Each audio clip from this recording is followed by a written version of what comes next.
Okay, guys, I got one.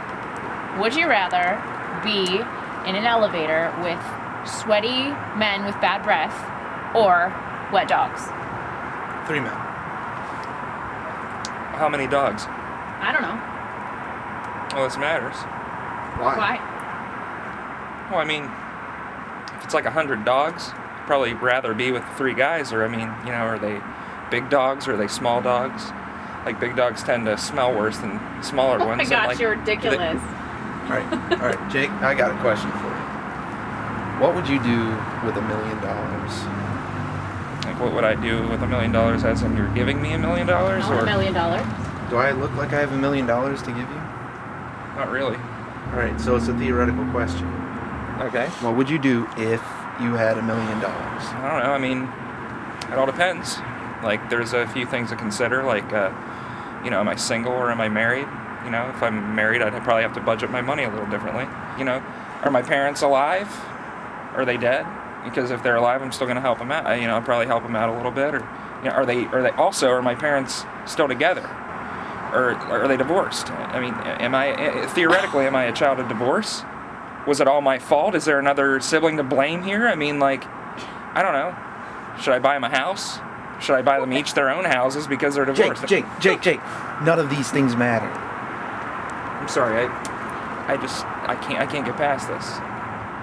How did I get the money again?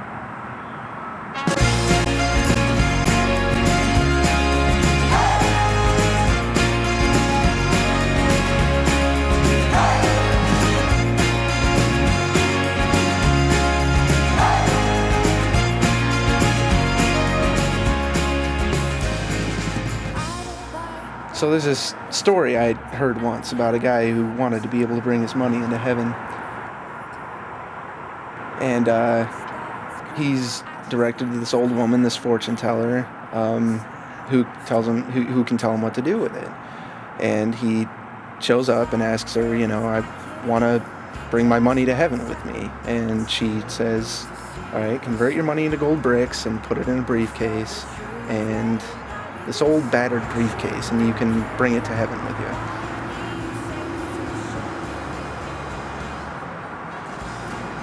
So the guy kicks, finds himself at the pearly gates, and there's St. Peter waiting for him.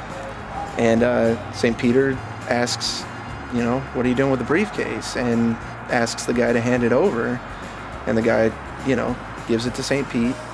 St. Pete opens it, sees the gold bricks, looks back at the guy, looks back down at the briefcase, and says, sir, there are many people coming up here who try to bring their worldly possessions with them, but if I may, why are you bringing street pavement with you?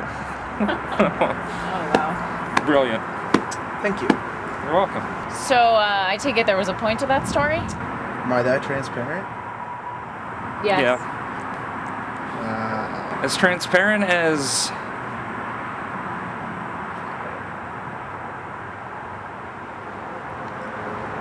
Yeah, well, I think what I'm saying is I think we'd all be in agreement if I said we hate money. Yeah. Or at least the idea of it. I mean, what is money except little bits of paper and metal with people's faces on it? Yeah, but we need it. Do we? Well, I mean, I think we'd all agree that society would crumble if we didn't have some sort of monetary exchange system. I've got bills to pay, car payment, loans, food. I've got to buy. We need it. Then we become slaves to it. I think that's a little extreme, though. Maybe not. But you can't have two masters. You'll either love the one and hate the other. You'll despise the one and be devoted to the other. Oh, did Mark tell you that? That was Matthew, actually. Oh. I'm just saying you can't love God and money. Spot on window cleaners. What? Spot on window cleaners. I don't...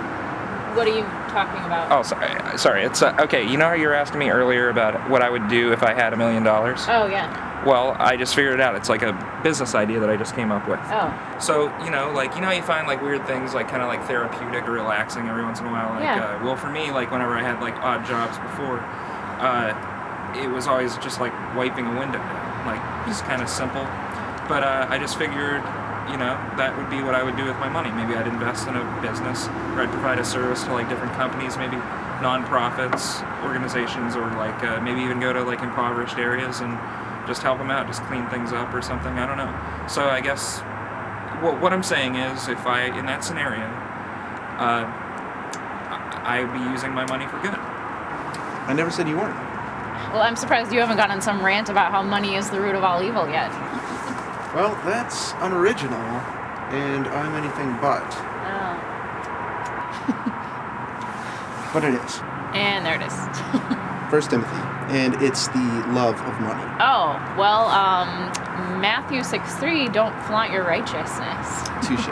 So, say that I wanted to bring you in on spot on. What do you mean no? It's theoretical. You can't say no, right? No. Okay.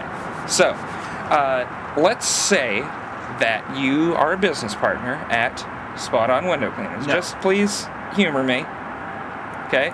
And let's say you had to send some cleaners out to maybe a hazardous environment, like a weird area, maybe a bad neighborhood or something.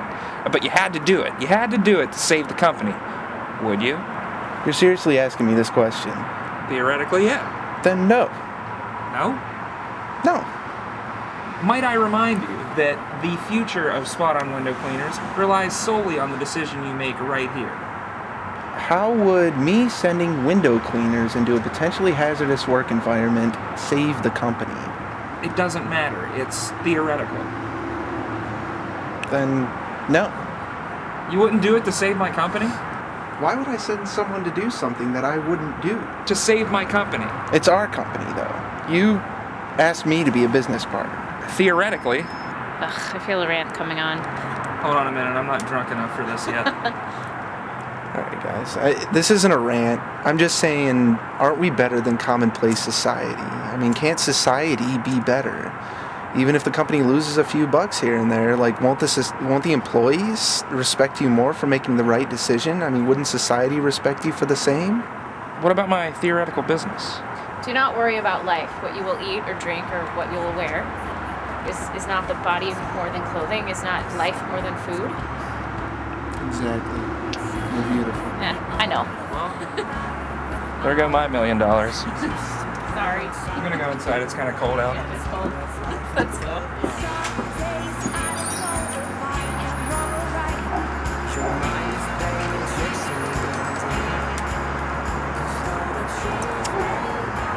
Store your treasures in heaven, pal.